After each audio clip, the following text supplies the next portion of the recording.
Hello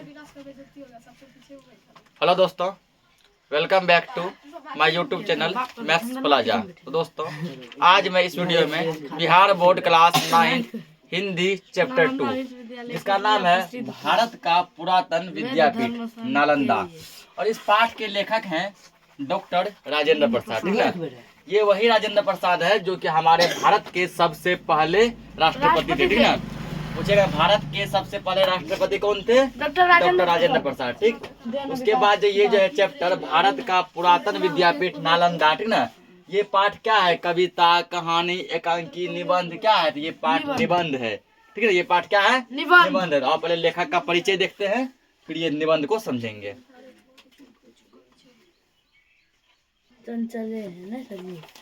अब देखो लेखक का जीवन परिचय। लेखक कौन है? डॉक्टर राजेंद्र प्रसाद, है ना।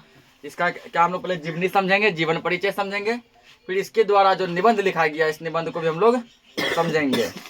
तो क्या पहला कि राजेंद्र प्रसाद का जन्म 3 दिसंबर 1884 को सारण जिला बिहार के, ठीक ना, जीरादेई गांव में हुआ था। इसका भी जन्म जो है कहाँ हुआ था? इसका भी जन्म बिहार में ही हुआ था। ठीक ना, राजेंद्र प्रसाद हमारे बिहार के ही थे। यानी भारत के सबसे पहले राष्ट्रपति कौन थे? एक बिहारी थे। पहला पॉइंट लिखेंगे, राजेंद्र प्रसाद का जन्म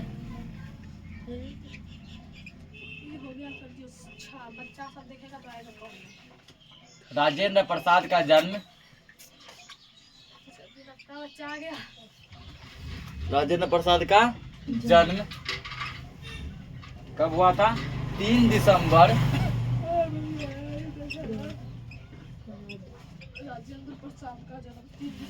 दिसंबर 1884 ईस्वी को 1884 ईस्वी को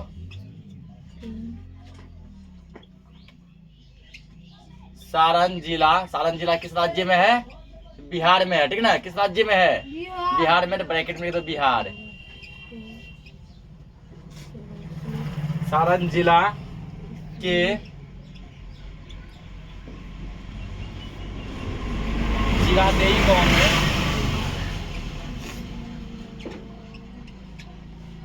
जीरादेई गांव में हुआ था।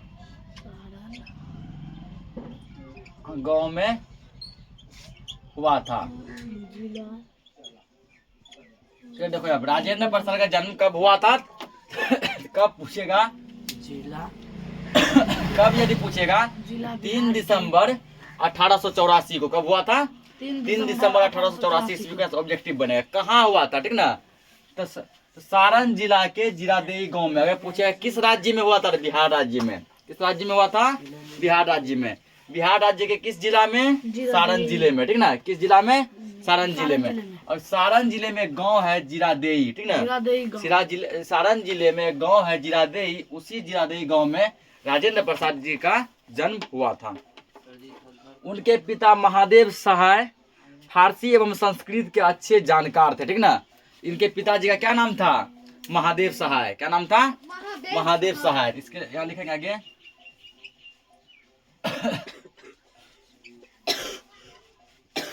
राजेंद्र प्रसाद के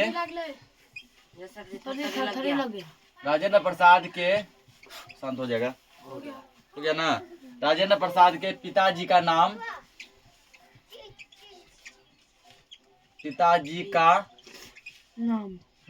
क्या था? महादेव सहाय था। राजेंद्र प्रसाद के पिताजी का नाम महादेव सहाय था। ठीक ना, उसके बाद इसके पिताजी फारसी एवं संस्कृत के अच्छे जानकार थे। ठीक ना, यानी इसके पिताजी को फारसी और संस्कृत का अच्छा खासा ज्ञान था। फारसी एक भाषा है, संस्कृत भी क्या है? भाषा। बहुत बढ़िया नॉलेज था। वे पहलवानी और घुड़सवारी के शौकीन थे। कौन? राजेंद्र प्रसाद के पिताजी। ठीक ना, वे पहलवानी भी खूब करते थे। ठीक, और घुड़सवारी मतलब घोड़े का सवारी भी करते थे। ठीक ना, पहलवानी भी करते थे और घोड़े का सवारी भी करते थे। इन दोनों की शिक्षा उन्होंने अपने पुत्र राजेंद्र प्रसाद को भी दी थी। ठीक ना, यानी राजेंद्र प्रसाद को भी वो क्या कहे थे? पहलवानी और घुड़सवारी का शिक्षा दिए थे।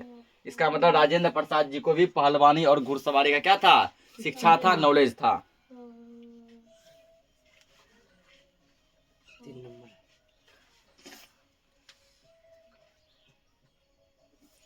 ठीक है ना। आगे लिखेंगे इसमें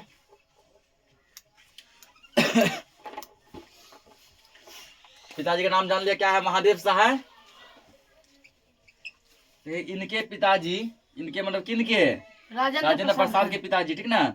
इनके पिताजी फारसी एवं संस्कृत के अच्छे जानकार थे। इनके पिताजी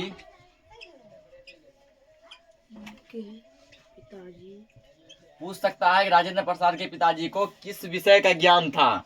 फारसी और संस्कृत। इनके पिताजी फारसी एवं संस्कृत के अच्छे जानकार थे।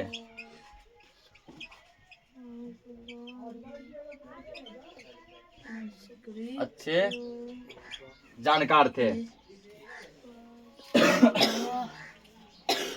आगे दिया, सबसे पहले उनका नामांकन छपरा के हाई स्कूल में हुआ था, ठीक ना। वहां के 8वें दर्जे में रखे गए। तो पूछेगा राजेंद्र प्रसाद का सबसे पहला नामांकन कहाँ हुआ था? छपरा के हाई स्कूल में। छपरा जिले के हाई स्कूल में इसका पहला नामांकन हुआ था। यहाँ लिखेंगे अगला पॉइंट।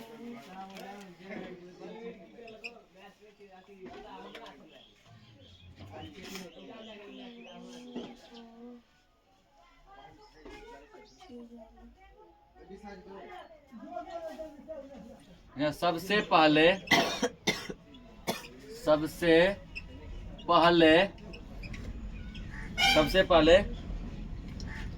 के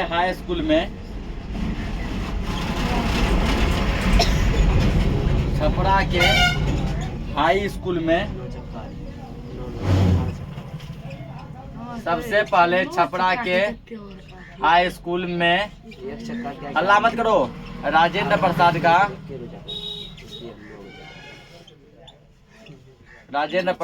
का नामांकन हुआ। सबसे पहले छपरा के हाई स्कूल में राजेंद्र प्रसाद का नामांकन हुआ। इसका पहले नामांकन कहाँ हुआ था? छपरा के हाई स्कूल में। वार्षिक परीक्षा में वे प्रथम आए, ठीक ना। वार्षिक परीक्षा मतलब हुआ, समझे कि मैट्रिक के एग्जाम में क्या आए थे? प्रथम यानी फर्स्ट। उस जमाने में, ठीक है, जिस जमाने में की सेकेंड तो बहुत दूर की बात है, थर्ड करना भी मुश्किल था, ठीक ना, पास करना मुश्किल था। उस जमाने में ये क्या आए थे? फर्स्ट आए थे। स्कूल के प्राचार्य ने प्राप्तांक से प्रसन्न होकर उन्हें दोहरी प्रोन्नति दी, ठीक ना। प्राचार्य मतलब वह कौन? तो प्रधानाचार्य यानी कि प्रिंसिपल। इतना बढ़िया नंबर इसको आया था, इतना बढ़िया इसको नंबर आया था कि खुश होकर क्या किया, इसको कुछ गिफ्ट के तौर पे दिए। 1902 ईस्वी में वे कलकत्ता विश्वविद्यालय की मैट्रिकुलेशन परीक्षा में प्रथम आए, ठीक ना। कलकत्ता विश्वविद्यालय में क्या किए? मैट्रिकुलेशन परीक्षा में प्रथम आए। तो पूछिएगा कि राजेंद्र प्रसाद मैट्रिकुलेशन परीक्षा कब दिए थे, ठीक ना, कब दिए थे? 1902 ईस्वी में। यहाँ लिखेंगे ये पॉइंट।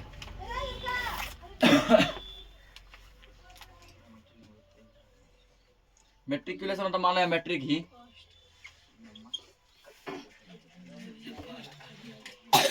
या कोई होगा एग्जाम, ठीक ना। यहाँ लिखो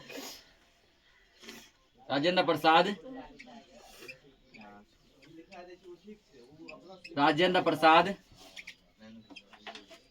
मैट्रिकुलेशन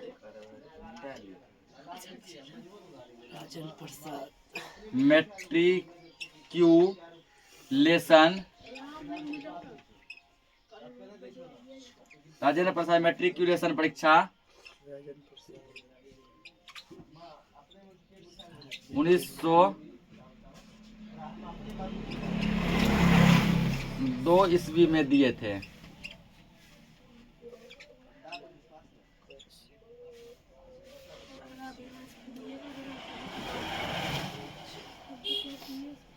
उन्नीस सौ 2 ईस्वी में उत्तीर्ण किए थे, इसे कर दो।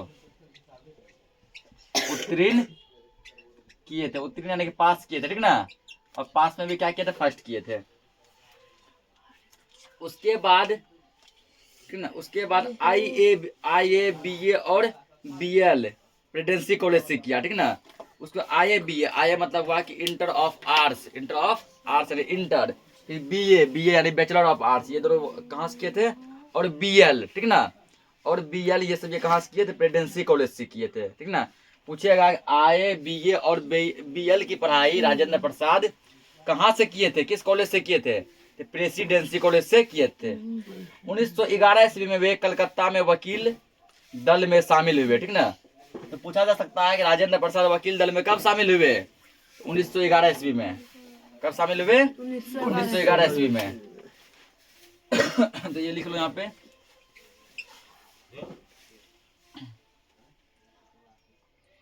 राजेंद्र प्रसाद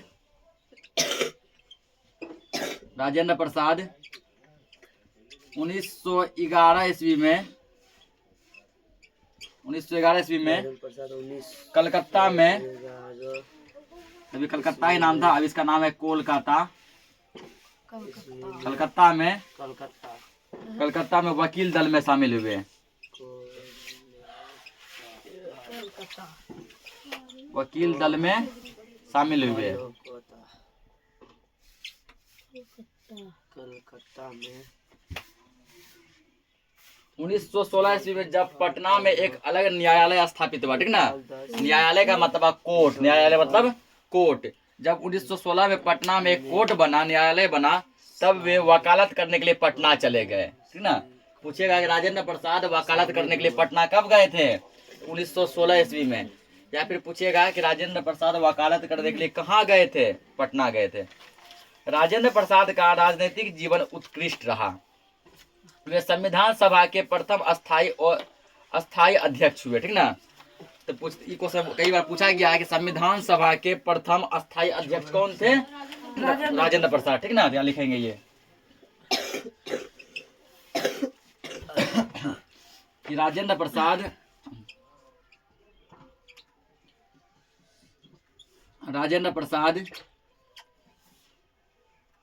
संविधान सभा के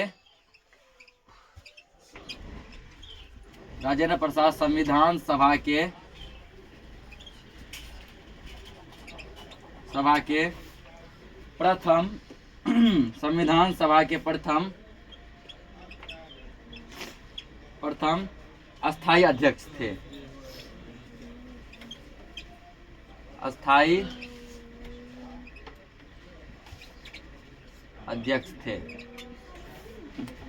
तथा भारतीय गणतंत्र के प्रथम राष्ट्रपति हुए, ठीक ना। उसके बाद जो ये क्या थे? हमारे भारत के प्रथम राष्ट्रपति भी थे, ठीक ना।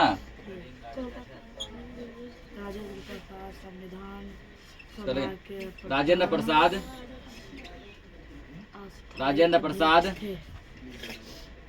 भारत के क्या थे? सबसे पहले राष्ट्रपति थे। तो राजेंद्र प्रसाद भारत के प्रथम राष्ट्रपति थे। तो भारत के सबसे पहले राष्ट्रपति कौन थे? डॉक्टर राजेंद्र प्रसाद, ठीक ना। बैठा लो, पूरा जगह खाली है। कोलकाता में जब वे छात्र थे तो उनके जीवन में एक महत्वपूर्ण घटना घटी, ठीक ना। अब इसके कुछ छात्र जीवन के बारे में दिया है। जब ये स्टूडेंट थे, इसके जीवन में एक महत्वपूर्ण घटना घटी, बंग भंग आंदोलन, ठीक ना। छात्र जीवन में इसका एक घटना घटा, बंग भंग आंदोलन। इसकी प्रतिक्रिया में देश में व्यापक उत्तेजना छा गई, ठीक ना। क्या छा गई? उत्तेजना छा गई। बिहार टाइम्स के संपादक महेश नारायण और सच्चिदानंद सिन्हा का सहारा पाकर राजेंद्र प्रसाद ने बिहार स्टूडेंट्स कांग्रेस की स्थापना की। तो पूछेगा कि बिहार स्टूडेंट कांग्रेस की स्थापना किसने की थी? राजेंद्र प्रसाद ने, ठीक ना। बिहार स्टूडेंट कांग्रेस की स्थापना किसने की थी? डॉक्टर राजेंद्र प्रसाद ने। तो ये एक पॉइंट लिख लो, ठीक ना, कि बिहार स्टूडेंट कांग्रेस की स्थापना किसने की थी? राजेंद्र प्रसाद ने। इतना हो गया होगा, मिटाते हैं इसको। तो हल्ला बंद करो। क्या बताया? क्या पूछ सकता है कि बिहार स्टूडेंट्स कांग्रेस की स्थापना किसने की थी? डॉक्टर राजेंद्र प्रसाद ने, ठीक ना। यहाँ लिखो, यहाँ पे नमा पॉइंट होगा रे। यस हल्ला मत करो, करे ना।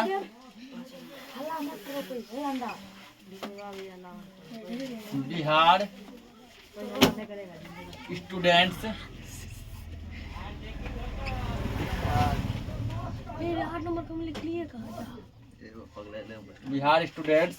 कांग्रेस नहीं है, कॉन्फ्रेंस है। बिहार स्टूडेंट कॉन्फ्रेंस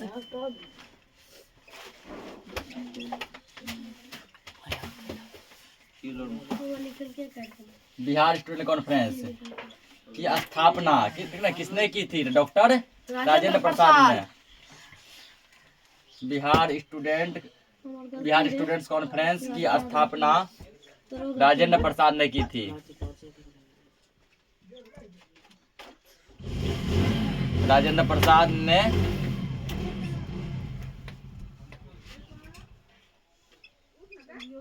की थी। राजेंद्र प्रसाद कोलकाता में हिंदी विद्वानों की संगति में आए, ठीक है ना। कोलकाता में इसका जो है जान पहचान किससे हो गया? हिंदी के बड़े विद्वान से हो गए, ठीक है ना। उसके संगति में आए। उनके सक्रिय सहयोग से अखिल भारतीय हिंदी साहित्य सम्मेलन की स्थापना हुई, ठीक है ना। राजेंद्र प्रसाद के सहयोग के बाद अखिल भारतीय हिंदी परिषद की स्थापना हुई। उनके लेखन की प्रक्रिया आजीवन चलती रही, ठीक ना। वे बहुत सारे लेख लिखे और जीवन भर उसका प्रक्रिया चलता रहा। और अंततः जो क्या हो गया, तो अंततः 28 फरवरी 1963 ईस्वी में उनका देहांत हो गया, ठीक है। ये लिख सकता है, और लिख सकता है नहीं बल्कि लिखेंगे क्या लिखना है? 28 फरवरी 1963 ईस्वी में राजेंद्र प्रसाद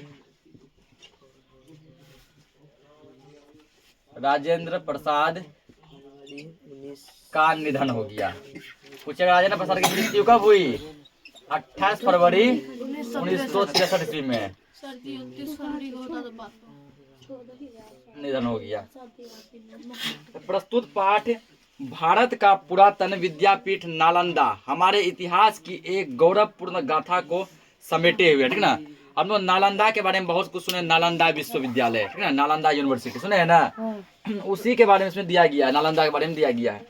यह पाठ तत्कालीन शिक्षा व्यवस्था की ऐसी झांकी पेश करता है जिसमें हमारी प्राचीन भारतीय शिक्षा एवं विद्या केंद्रों का महानतम स्वरूप दिखाई पड़ता है, ठीक ना। ये था लेखक का कुल 10 परिचय। अब हम लोग समझते हैं इस पाठ से, ठीक ना। भारत का पुरातन विद्यापीठ नालंदा, ठीक।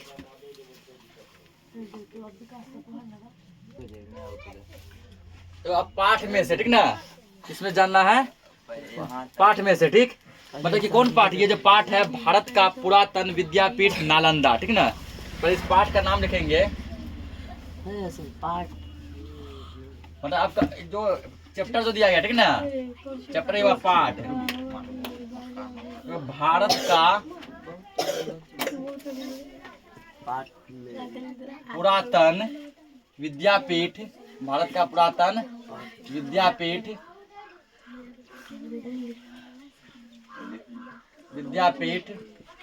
नालंदा, ठीक ना। भारत का पुरातन विद्यापीठ नालंदा। पूछेगा ये पाठ क्या है? कविता, कहानी, एकांकी, निबंध क्या है? तो भारत का पुरातन विद्यापीठ नालंदा पाठ एक निबंध है। ये क्या है? निबंध है, ठीक ना। ये पूछता है, बहुत बार देखना तुम लोग क्वेश्चन में। भारत का एक निबंध है। अब समझो आगे। नालंदा हमारे इतिहास में अत्यंत आकर्षक नाम है जिसके चारों ओर न केवल भारतीय ज्ञान साधना के सुरभित पुष्प खिले हैं, अपितु किसी समय एशिया महाद्वीप के स्थित भूभाग के विद्या संबंधी सूत्र भी उसके साथ जुड़े हुए, ठीक ना। नालंदा नाम से सुन के हम लोगों को एक गौरव का अनुभव होता है, ठीक ना। नालंदा नाम क्या है? तो हमारे इतिहास का अत्यंत आकर्षक नाम है जो हमें गौरव प्रदान करता है। और ये पूरा एशिया महादेश, एशिया महाद्वीप के भूभाग पर, जमीन पर पूरा इसका नाम जो है, नालंदा का नाम पूरा फैला हुआ है, ठीक ना।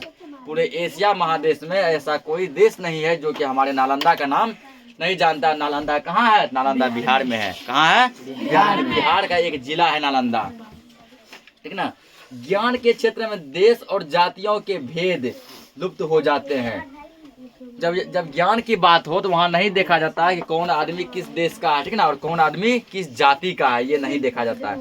नालंदा इसका उज्जवल दृष्टांत था, ठीक ना। नालंदा में भी कुछ ऐसा ही व्यवस्था था। ऐसे इतना सफेद हो गया है। नालंदा में भी कुछ ऐसा ही व्यवस्था था जिसमें कि जाति और देश को नहीं देखा गया और सभी को क्या गया शिक्षा के जो है मिलता था।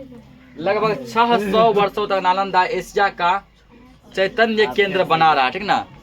पूछेगा कि नालंदा एशिया का चैतन्य केंद्र कितने वर्षों तक बना रहा, तो 600 वर्षों तक, ठीक ना। ये पॉइंट लिखेंगे हम लोग। क्या लिखो, लगभग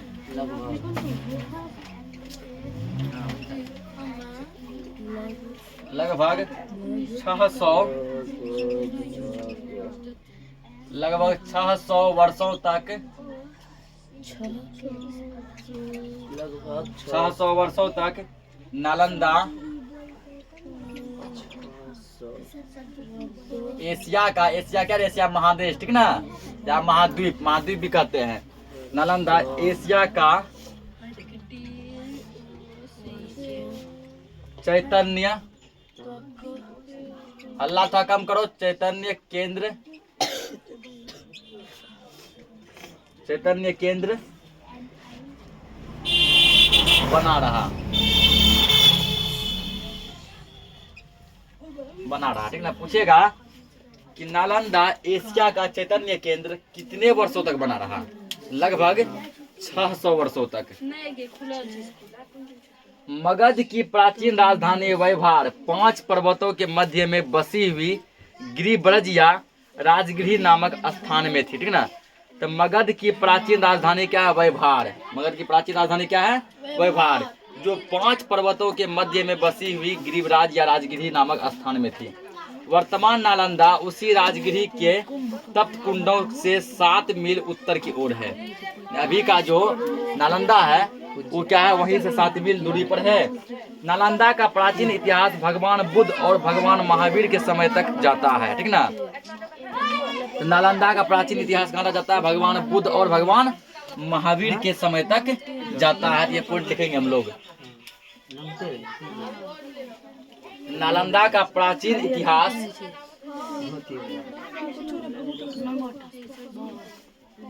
नालंदा का प्राचीन इतिहास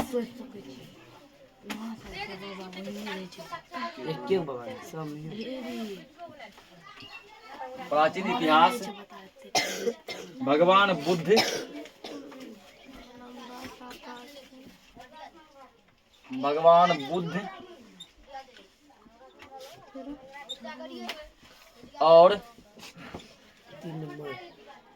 और भगवान महावीर के समय तक जाता है। और भगवान महावीर के समय तक जाता है। यानी कि भगवान बुद्ध, भगवान महावीर जैसे भगवान जो हमारे नालंदा में आए थे, ठीक ना, उसके समय तक जाता है। कहते हैं बुद्ध के समय नालंदा गांव में पारिवारिकों का आम्रवन था, ठीक ना। बुद्ध के समय में नालंदा गांव में पारिवारिकों का आम्रवन हुआ करता था। जैन ग्रंथों के अनुसार नालंदा में महावीर और आचार्य मेखलीपुत्र गौसाल की भेंट हुई थी, ठीक ना। जैन के अनुसार कहा जाता है कि नालंदा में भगवान महावीर और आचार्य मेखलीपुत्र गौसाल की भेंट हुई थी। उस समय यह राजगृह का उपग्राम या वाहिरिक स्थान समझा जाता था, ठीक ना। क्या समझा जाता था, उपग्राम समझा जाता था, जहां महावीर के 14 वर्षावास व्यतीत किए थे। भगवान महावीर यहाँ 14 वर्ष काटे थे। कितने वर्ष काटे थे, 14 वर्ष हमारे नालंदा में काटे थे, ठीक ना। सूत्रकृतांक के अनुसार नालंदा के एक धनी नागरिक लेप ने धन धान्य, सैया, आसन, रथ, सुवर्ण आदि के द्वारा भगवान बुद्ध का स्वागत किया और उसका शिष्य बन गया था। नालंदा का एक बहुत ही अमीर और धनी आदमी थे जो कि भगवान बुद्ध का स्वागत किए और उसे सब सुख सुविधा प्रदान किए। तिब्बत के विद्वान इतिहास लेखक लामा तारानाथ के अनुसार नालंदा सारीपुत्र की जन्मभूमि थी, ठीक ना। तिब्बत का एक महान इतिहासकार है, ठीक ना। उस इतिहास लेखक है क्या, लामा तारानाथ के अनुसार नालंदा सारीपुत्र की जन्मभूमि थी। सारीपुत्र की क्या थी, जन्मभूमि थी।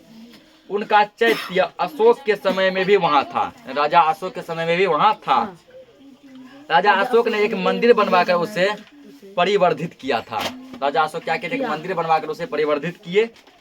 इस प्रकार यद्यपि नालंदा की प्राचीनता की अनुश्रुति बुद्ध अशोक दोनों से संबंधित है, भगवान बुद्ध से भी संबंधित है और राजा अशोक से भी संबंधित है, किंतु एक प्राणवंत विद्यापीठ के रूप में उनके जीवन का आरंभ लगभग गुप्त काल में यहाँ तक लिखा है कि आचार्य डिंगनांग ने, ठीक ना, आचार्य डिंगनांग ने नालंदा में आकर, अच्छा वो है रे, गुप्त काल में हुआ। तारानाथ ने तो भिक्षु नागार्जुन और आर्यदेव इन दोनों का संबंध नालंदा से लगाया है। तारानाथ क्या किए? भिक्षु नागार्जुन और आर्यदेव दोनों का संबंध नालंदा से ही बताए हैं। और यहाँ तक उसमें लिखे हैं कि आचार्य डिंगनांग ने नालंदा में आकर उनके प्रतिपक्षियों के साथ शास्त्रों का विचार किया था। शास्त्रों का क्या किया था? विचार किया था। क्या हुआ? बहुत लाइट मारता है। इतना लाइट मारा ये थोड़ा पीछे करना पड़ेगा, पूरा फेस पे लाइट आ रहा है कि बोर्ड पे लाइट आ रहा है? बोर्ड पे। साइड होंगे तो हट जाएगा। हाँ वो तो ही है। समझो यहाँ पहले, जिनमें सुदुर्जय नामक के एक ब्राह्मण विद्वान अग्रणी थे, ठीक ना। सुदुर्जय नामक का एक ब्राह्मण था जो बहुत ही क्या था? अग्रणी था, सबसे आगे था। 4वीं सदी में चीनी यात्री फाहियान नालंदा में आए थे, ठीक ना। चीनी मतलब चीन का यात्री। कहाँ का यात्री? चीन का यात्री। तो पूछेगा चीन के यात्री का क्या नाम था? फाहियान। क्या नाम था? फाहियान। जो कब नालंदा आए थे? 4वीं सदी में। ये पॉइंट लिखेंगे 400 कुछ 300 कुछ हुआ सदी। 4वीं सदी में चीनी यात्री, चीनी मतलब ये ना समझा चीनी खाने वाला, ठीक ना, मतलब चीन का यात्री, चीन देश का यात्री, चीनी यात्री, चीनी यात्री फाहियान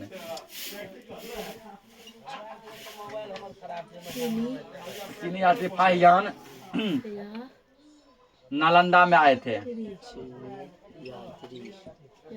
नालंदा में आए थे।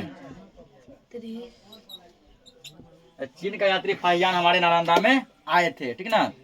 उन्होंने सारीपुत्र के जन्म और परिनिर्वाण स्थान पर निर्मित स्तूप के दर्शन किए, ठीक ना। वो क्या किया कि स्तूप के दर्शन किए, किंतु नालंदा का विशेष अभ्युदय इसके कुछ समय बाद हुआ। नालंदा का विशेष अभ्युदय इसके कुछ समय बाद हुआ। 7वीं सदी में सम्राट हर्षवर्धन के समय जब युवान चांग इस देश में आए तो नालंदा अपनी उन्नति के शिखर पर था। 7वीं सदी में सम्राट हर्षवर्धन के समय, ठीक है, उस समय के राजा थे सम्राट हर्षवर्धन। तभी जब यहाँ पे युवान चांग आए तभी नालंदा क्या था? पूरा उन्नति के शिखर पर था।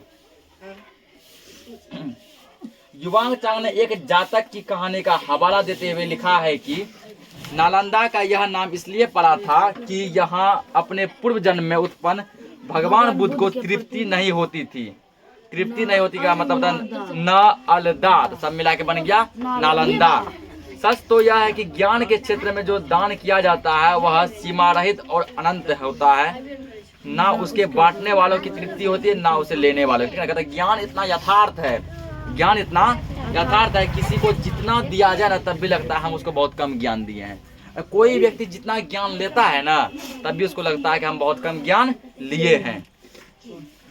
नालंदा विश्वविद्यालय का जन्म जनता के उदार दान से हुआ था। अब यहाँ से दिया नालंदा विश्वविद्यालय कहानी, यानी कि नालंदा यूनिवर्सिटी।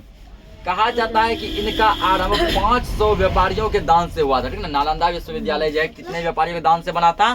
500 व्यापारी के दान धर्म से नालंदा विश्वविद्यालय बना था, जिन्होंने अपने धन से भूमि खरीदकर बुद्ध को दान में दे दी थी, ठीक ना। भगवान बुद्ध को दान में दिए थे। युवान चांग के समय नालंदा विश्वविद्यालय का रूप धारण कर चुका था। जब युवान चांग जब नालंदा आए थे तभी नालंदा विश्वविद्यालय का रूप धारण कर चुका था, यानी यूनिवर्सिटी बन चुका था। यहाँ उस समय 6 बड़े विहार थे, ठीक ना।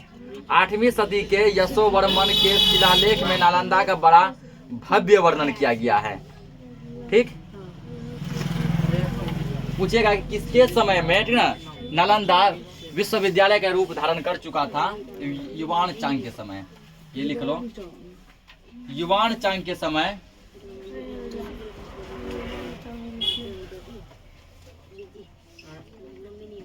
युवान चांग के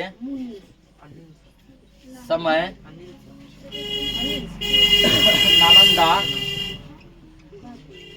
नालंदा विश्वविद्यालय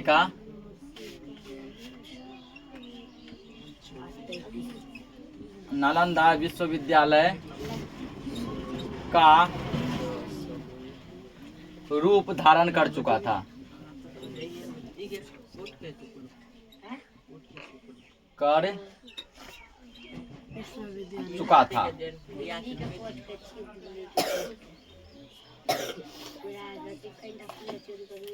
उसके बाद और पूछ सकता है कि नालंदा का भव्य वर्णन किसमें किया गया है। तो यहाँ का भव्य वर्णन जो है यशोवर्मन के शिलालेख में किया गया है। और जब नालंदा विश्वविद्यालय का रूप ले चुका था तो यहाँ 6 बड़े विहार थे। यहाँ के विहारों की पंक्तियों के ऊंचे ऊंचे शिखर आकाश में मेघों को छूते थे। उनके चारों ओर नीले जल से भरे हुए सरोवर थे, ठीक ना। विहार के चारों ओर क्या थे, नीले जल से भरे हुए सरोवर थे, तालाब थे, जिनमें सुनहरे और लाल कमल तैरते थे। सुनहरे मतलब कि सोने के जैसा, ठीक ना, और लाल कमल तैरते थे। बीच बीच में सघन आम्रकुंजों की छाया थी। आम्रकुंज यानी कि आम, ठीक ना, बीच में आम की छाया थी। यहाँ के भवनों के शिल्प और यथापत्य को देखकर आश्चर्य होता था। ऐसा भवन बनाता था कि देखकर आश्चर्य होता था। उनमें अनेक प्रकार के अलंकरण और सुंदर मूर्तियां थी, ठीक ना। भवन में जो पिलर सब में पूरा डिजाइन का क्या था, मूर्ति बनाया हुआ था। चीनी यात्री इतिसंग के समय इस विहार में 300 बड़े कमरे और 8 मंडप थे, ठीक ना। तो कुछ मंडप थे, ये लिख सकते हैं हम लोग। चीनी यात्री इतिसंग के समय इस विहार में 300 बड़े कमरे और 8 मंडप थे।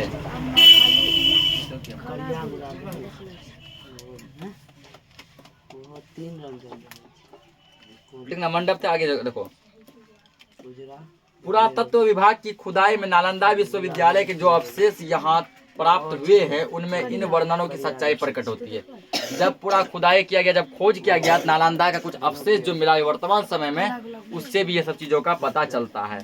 आर्थिक दृष्टि से नालंदा विश्वविद्यालय के आचार्य और विद्यार्थी निश्चिंत बना दिए गए थे, ठीक ना। भूमि और भवनों के दान के अतिरिक्त नित्य प्रति के व्यय के लिए 100 गांवों की आय अक्षय निधि के रूप में समर्पित की गई थी। इसमें जो भूमि और भवन के निर्माण के लिए 100 गांव से दान धर्म लेकर इसमें लगाया गया था। इतिसिंह के समय यह संख्या बढ़कर 200 गांवों तक पहुंच चुकी थी। जब चीनी यात्री इतिसिंह यहाँ पे आए थे तब ये संख्या जो है 100 गांव से 200 गांव हो चुकी थी। उत्तर प्रदेश, बिहार और बंगाल, इन तीनों राज्यों ने नालंदा के निर्माण और अर्थव्यवस्था में पर्याप्त भाग लिया था। इन तीनों राज्यों का बढ़िया योगदान था इसमें। बंगाल के महाराज धर्मपाल देव और देवपाल देव के समय ताम्रपत्र और मूर्तियां नालंदा की खुदाई में प्राप्त हुई थी, ठीक ना। जब बंगाल के महाराज कौन थे, धर्मपाल देव और देवपाल देव, इनके समय में ताम्रपत्र, तांबे का पत्र और मूर्तियां नालंदा की खुदाई में प्राप्त हुई है। लिख लो पॉइंट। हल्ला मत करो, ठीक ना, 5 मिनट में चैप्टर खत्म है। हल्ला मत करो। बंगाल के महाराज 40 मिनट है, 45 मिनट पक्का।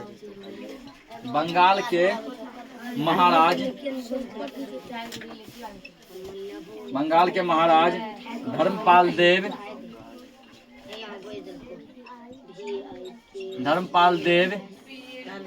और देवपाल देव, हल्ला मत करो, फिर भी हल्ला करते ना जाता है। कोई फर्क पड़ रहा है पहले को। और देवपाल देव के समय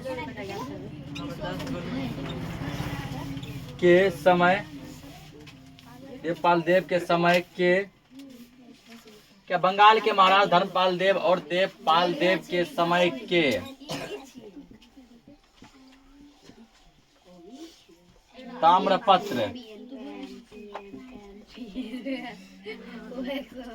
ताम्रपत्र और मूर्तियां नालंदा की खुदाई में प्राप्त हुई है। नालंदा की खुदाई में प्राप्त हुई है। डर भर नहीं लगता कि जब करे चिकरो। ये आज बाद में करना। नालंदा की खुदाई में प्राप्त हुई है। ये था।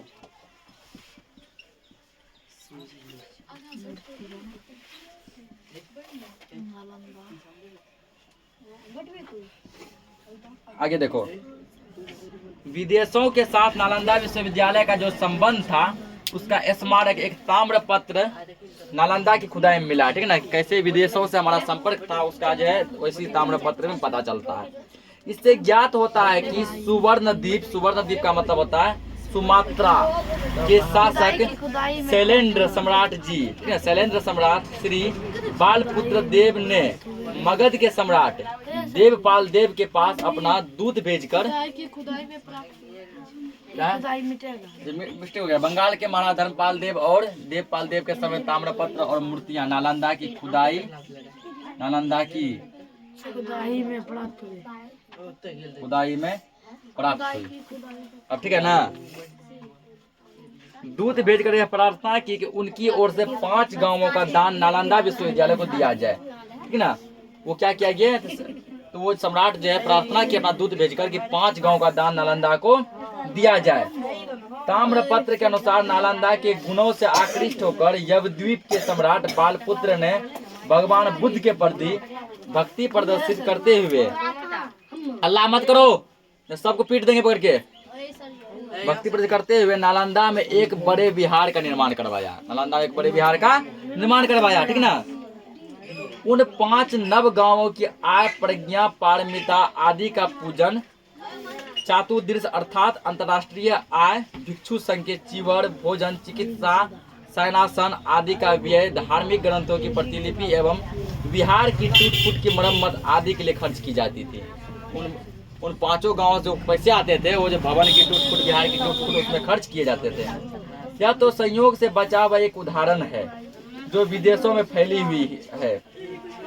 नालंदा की अमिट छाप हमारे सामने रखता है, लेकिन नालंदा महाविहार ये आर्य भिक्षु संघ की धाक समस्त एशिया भूखंड में, ठीक है। नालंदा विश्वविद्यालय का जो जलवा था पूरा एशिया महादेश में फैला हुआ था। इस संघ की बहुत सी मिट्टी की मुद्राएं नालंदा में प्राप्त हुई, ठीक ना। बहुत सा मिट्टी का पैसा भी जो मुद्रा प्राप्त हुआ है। नालंदा का शिक्षा क्रम बड़ी व्यवहारिक बुद्धि से तैयार किया गया था। उसे पढ़कर विद्यार्थी दैनिक जीवन में आधिकारिक सफलता प्राप्त करते थे, ठीक ना। अपने दैनिक जीवन में बहुत सफल हुए थे। कहाँ के? नालंदा विश्वविद्यालय के विद्यार्थी। मूल रूप में 5 विषयों की शिक्षा वहाँ अनिवार्य थी। नालंदा में 5 विषयों की पढ़ाई होती थी, ठीक ना। शब्द विद्या या व्याकरण, ठीक ना, जिससे भाषा का समन्वय ज्ञान प्राप्त हो सके। पहला व्याकरण पढ़ाया जाता था जिससे बच्चों को भाषा का संपूर्ण ज्ञान हो सके। हेतु विद्या का मतलब होता है तर्क शास्त्र, ठीक ना। बच्चों को तर्क शास्त्र पढ़ाया जाता था जिससे विद्यार्थी अपनी बुद्धि की कसौटी पर प्रत्येक बात को परख सके, क्या सही है क्या गलत है उसकी पहचान हो सके। चिकित्सा विद्या डॉक्टरी ज्ञान जिसे सीखकर छात्र स्वयं स्वस्थ रह सके एवं दूसरों को भी निरोग बना सके, ठीक है। थोड़ा बहुत डॉक्टरी ज्ञान आएगा, खुद भी सुरक्षित रहेगा, दूसरे को भी कुछ ज्ञान देगा कि निरोग होने का ज्ञान देगा। शिल्प विद्या, ठीक ना एक शिल्प को सीखना वहाँ अनिवार्य था। यह रूल था कि सभी को एक न एक शिल्प सीखना चाहिए जिसके द्वारा छात्रों में व्यवहारिक और आर्थिक जीवन की स्वतंत्रता आ सके। इन चारों के अतिरिक्त अपनी रुचि के अनुसार लोग धर्म और दर्शन का अध्ययन करते थे, ठीक ना। इस 4 विद्या कंपलसरी था। उसके बाद एक विषय बच्चा को खुद चुनना पड़ता था जिसमें उसको अपना रुचि है। आचार्य शीलभद्र योग शास्त्र के उस समय के सबसे बड़े विद्वान माने जाते, ठीक ना। आचार्य शीलभद्र योग शास्त्र को उस समय का सबसे बड़ा क्या माना जाता था? विद्वान माना जाता था। उनसे पहले धर्मपाल इस संस्था के प्रसिद्ध कुलपति थे। कुलपति का मतलब होता है वाइस चांसलर, वो थे धर्मपाल थे। शीलभद्र, ज्ञानचंद्र, प्रभामित्र, स्थिरमती, गुणमती आदि के अन्य आचार्य युवांग चांग के समकालीन थे, ठीक ना। ये सब युवान चांग के समय में ही थे। जिस समय युवान चांग अपने देश चीन को लौट गए, ठीक ना, जिस समय ये सर जी पूरा हिला दिया। जब आगे पीछे बैठा फिर काहे ऐसे कर देता है रे, बताओ तो। मैथ्स प्लाजा पूरे झलके लागलो नोती वीडियो बंद कर। आगे बढ़ता तब डिस्टर्ब हो रहा, पीछे बढ़ता तब डिस्टर्ब हो रहा। शाम से बैठ के समझता है चीजों को, है नहीं तो बोलो डायरेक्ट क्वेश्चन पे कराते हैं, हमको क्या है इसमें, समझाने का शौक उतना थोड़ी चढ़ा है। फिर आप बोलो सर नहीं समझना, बस सिरा लिख के क्वेश्चन नंबर फर्स्ट करो क्वेश्चन, समझाने चीजों को समझिएगा नहीं। तो कहा थे कि जब युवान चंग अपने देश चीन वापस लौट गए, उस समय भी अपने भारतीय मित्रों के साथ उसका वैसा ही घनिष्ठ संबंध बना रहा। जब वो चीन भी लौटे तब भी उसके जो भारत के दोस्त थे उससे उसका घना संबंध बना रहा। जब युवान चंग नालंदा से विदा होने लगे तब आचार्य शिलभद्र एवं अन्य भिक्षुओं ने उनसे यहाँ रह जाने के लिए अनुरोध किया था। जब युवान चंग अपने देश वापस जा रहे थे तो ये लोग अनुरोध किए कि आप यहीं रह जाइए। युवान चंग ने उत्तर में यह वचन कहे, यह देश बुद्ध की जन्मभूमि है, इसके प्रति प्रेम ना हो सकना असंभव है, लेकिन यहाँ आने का मेरा उद्देश्य यही था कि अपने भाइयों के हित के लिए मैं भगवान के महान धर्म की खोज करूं। ठीक ना, युवान चंग बोले यह देश भगवान बुद्ध की भूमि है, भगवान बुद्ध की भूमि है, यहाँ से प्रेम किसको नहीं होगा, लेकिन यहाँ मेरा आने का उद्देश्य खत्म हो गया। मेरा यहाँ आना बहुत ही लाभप्रद सिद्ध हुआ, मतलब बहुत कुछ सीखने को मिला। जब यहाँ से वापस जाकर मेरी इच्छा है कि जो मैंने पढ़ा सुना है उसे दूसरों के हितार्थ बताऊं और अनुवाद रूप में लाऊं। मैंने यहाँ जो पढ़ा है अपने देश में जाकर उसका विस्तार करूं, जिसके फलस्वरूप अन्य मनुष्य भी आपके प्रति उसी प्रकार कृतज्ञ हो सके जिस प्रकार मैं हुआ हूँ। जिसको मैं बताऊंगा वो भी आपके प्रति ऐसे कृतज्ञ होगा जैसे कि मैं हुआ हूँ। इस उत्तर से शिलभद्र को बड़ी प्रसन्नता हुई। ठीक ना, शिलभद्र आचार्य शिलभद्र को बड़ी ही खुशी मिली। उन्होंने कहा यह उद्दत विचार है तो बोधिसत्वों जैसे है, मेरा हृदय भी तुम्हारा सदाशाओं का समर्थन करता है। नालंदा के विद्वानों ने विदेशों में जाकर ज्ञान का प्रचार प्रसार किया। ठीक ना, इत्सिंग, युवान चंग, फाहियान, ये सब। पहले तो तिब्बत के प्रसिद्ध सम्राट स्त्रोंग छन गम्पो कब 630 ईस्वी में अपने देश में भारतीय लिपि और ज्ञान का प्रचार किया। पहले तिब्बत के महाराज क्या किए, ज्ञान का प्रचार किए। ठीक, उसके बाद ठीक ना, जिससे आचार्य देव विद सिंह के चरणों में बैठकर बौद्ध और ब्राह्मण साहित्य की शिक्षा प्राप्त की। ठीक, इनके बाद 8वीं सदी में नालंदा के कुलपति आचार्य शांति रक्षित तिब्बती सम्राट के आमंत्रण पर उस देश में गए थे ना। 8वीं सदी में यहाँ के कुलपति यानी वाइस चांसलर कौन थे, तो वो थे शांति रक्षित, ये तिब्बत गए थे। ठीक ना, तिब्बत गए और वहाँ अपने देश का, भारत का, नालंदा का प्रचार प्रसार किए। नालंदा के तंत्र विद्या के प्रमुख आचार्य कमलशील भी तिब्बत गए थे। इसके संग में कमलशील भी कहाँ गए थे, तिब्बत गए थे। ठीक ना, नालंदा के विद्वान ने तिब्बती भाषा सीखकर बौद्ध ग्रंथों और संस्कृत साहित्य का तिब्बती में अनुवाद किया। ठीक ना, वो लोग वहाँ रहकर तिब्बत का भाषा सीखे और हमारे यहाँ जो लिखा जाता था वो संस्कृत में लिखा जाता था। ठीक ना, उसको क्या किया, तिब्बत भाषा में उसका अनुवाद किया ताकि तिब्बत के लोग भी उसे पढ़ सके। इस प्रकार उन्होंने तिब्बत देश को एक साहित्य प्रदान किया और सनय सनय का मतलब धीरे धीरे वहाँ के निवासियों को बौद्ध धर्म में दीक्षित किया गया। वहाँ के निवासी बौद्ध धर्म को अपनाने लगे। नालंदा के आचार्य शांति रक्षित ने ही सबसे पहले 749 ईस्वी में तिब्बत में बौद्ध विहार की स्थापना की थी। ठीक ना, पूछेगा तिब्बत में बौद्ध विहार की स्थापना किसने की थी, शांति रक्षित ने। ये पॉइंट को लिख लो, हल्ला मत करो, बस 2 से 3 मिनट में चैप्टर खत्म है। नालंदा के आचार्य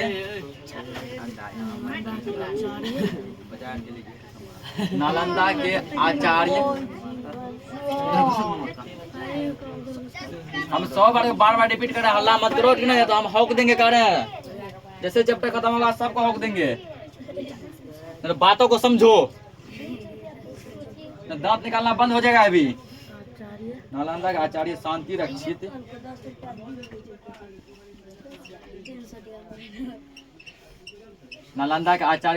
रक्षित ने सबसे पहले 749 ईस्वी में, कब 749 ईस्वी में। ठीक ना, आज से समझो लगभग जो है ना मोटा मोटी 1300 साल पहले 749 ईस्वी में तिब्बत में बौद्ध विहार की स्थापना की। तिब्बत में बौद्ध विहार की स्थापना की। बौद्ध विहार की स्थापना की। पूछेगा कि तिब्बत में बौद्ध विहार की स्थापना किसने की थी? आचार्य शांति रक्षित ने, ठीक ना। कब की थी? 749 ईस्वी में स्थापना की, ठीक। इन विद्वानों में आचार्य पद्म संभव और दीपशंकर श्री ज्ञान अतीश के नाम उल्लेखनीय हैं। साहित्य और धर्म के अतिरिक्त नालंदा कला का भी एक प्रसिद्ध केंद्र था। यहाँ कला मतलब कि, ठीक ना, मतलब ड्राइंग वगैरह है ना, बड़ा बड़ा चित्र बनाना भी क्या किया जाता था? सिखाया जाता था, ठीक ना, सिखाया जाता था, ठीक है। जिसने अपना प्रभाव नेपाल, तिब्बत, हिंदेशिया एवं मध्य एशिया की कला पर डाला, ठीक ना। इसका प्रभाव पूरा बड़े बड़े देश जैसे नेपाल, तिब्बत जैसे देश में गया। नालंदा की कांस्य मूर्तियां अत्यंत सुंदर और क्या अत्यंत सुंदर और प्रभावोत्पादक हैं, ठीक ना।